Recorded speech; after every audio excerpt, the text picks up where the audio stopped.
Welcome to Turning Points, the show where we go back into America's past and we look at the very important issues that happen today. I am your host, Josh Wyman. I will be guiding us through today's proceedings. We're going to look into part of the Cold War, most specifically the JFK and LBJ era. It all started with the Cuban Missile Crisis, but in order to get there, we had to learn about the Bay of Pigs first. The Bay of Pigs was a massive failure. The U.S. tried to input troops and Cuban refugees into Cuba to start a revolution, but it failed miserably. Many Americans were killed or taken hostage, and this left the nation in shock. JFK was looked down on for making a poor decision one time. This would only get worse when the Russians started to doubt his ability as president and people started to doubt his fight against communism. Then, one day, a U-2 plane was flying over Cuba. It was there to take some reconnaissance pictures. Unfortunately, it never got back. This is what happened.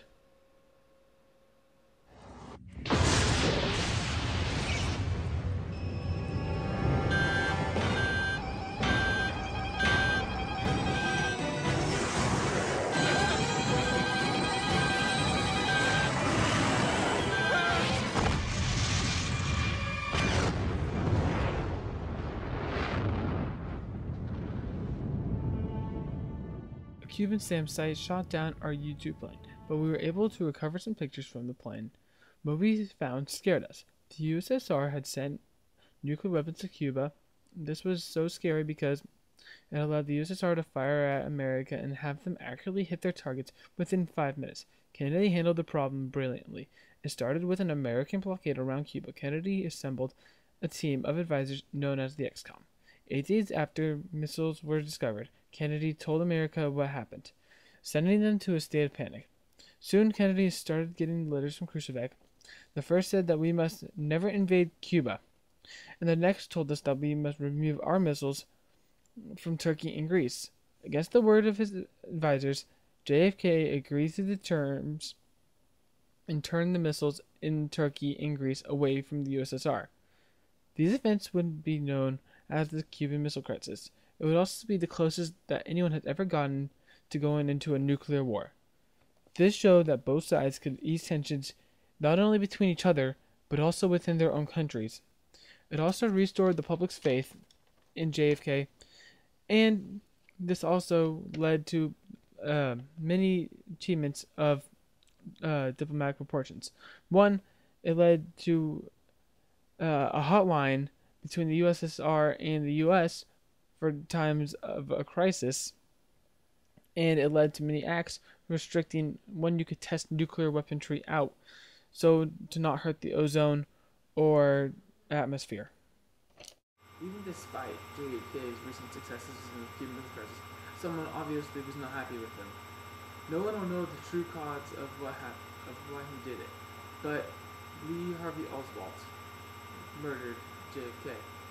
Here are more of the details.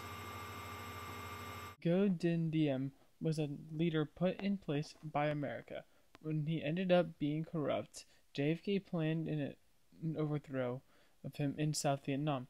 It ended with his assassination. 2 weeks later, this happened. While going on a re-election tour in Texas, JFK, as well as the governor of Texas, were murdered. The killer was known as Lee Harvey Oswald. He shot JFK and the governor with a sniper. No one knows the reason why Oswald killed the country's beloved president, because soon after he was shot point blank by a bar owner named Jack Ruby. The murder of JFK left the country in shock and awe. No one believed that it was true. What was previously unthinkable had just happened. The famous Warren Court Chief Justice Earl Warren headed the Warren Commission, the group of people set to investigate and find out what truly happened in the JFK assassination. After 10 months of investigation, it was ruled that both Oswald and Ruby worked alone and there was no conspiracy. No one knows the true effect of this, but we do know hours later, Lyndon B. Johnson was sworn into office aboard Air Force One. Everyone knew LBJ wanted to get more involved in Vietnam, but he needed a way to get around Congress. So, he misled the public and what is known to be the Token Gulf Resolution came about. Watch and learn about the Token Gulf Resolution. The Gulf Resolution goes all the way back to Eisenhower. Eisenhower sent originally 160 military advisors to South Vietnam to maintain order. Later, he would boost that up to 900 by the end of his presidency. By the end of JFK's presidency, there are now 16,000 military advisors. Very big leap. But it was still clear that Lyndon B. Johnson wanted even more to do with it. He needed a way to get around Congress. Then there was the USS Maddox. The USS Maddox was a ship that was in North Vietnam's water. It was not supposed to be there, and it had no purpose being there, but it was. The USS Maddox started to open fire with another North Vietnam boat, but it ended up fleeing in the end. Lyndon B. Johnson misled Congress on the information that happened there. Congress then gave him the Token Gulf Resolution, aka the blank check. This gave Lyndon B. Johnson power to do whatever he wants without Congress's approval during a time of war. Lyndon B. Johnson took advantage of this newfound power and put it to use very quickly. He sent over 500,000 men to Vietnam, and the war would last until 1975. The Token Gulf Resolution would be cancelled by the War Powers Act later, but that wouldn't come until very later in history. This would result in over 58,000 U.S. troops killed, over 1.1 North Vietnamese killed, and over 1 million injured soldiers. Was it worth it? We do not know. It might have, might not have been. This concludes our segment on the turning points of the LBJ and JFK eras. Thank you guys for watching. Hope you guys learned something today. Adios.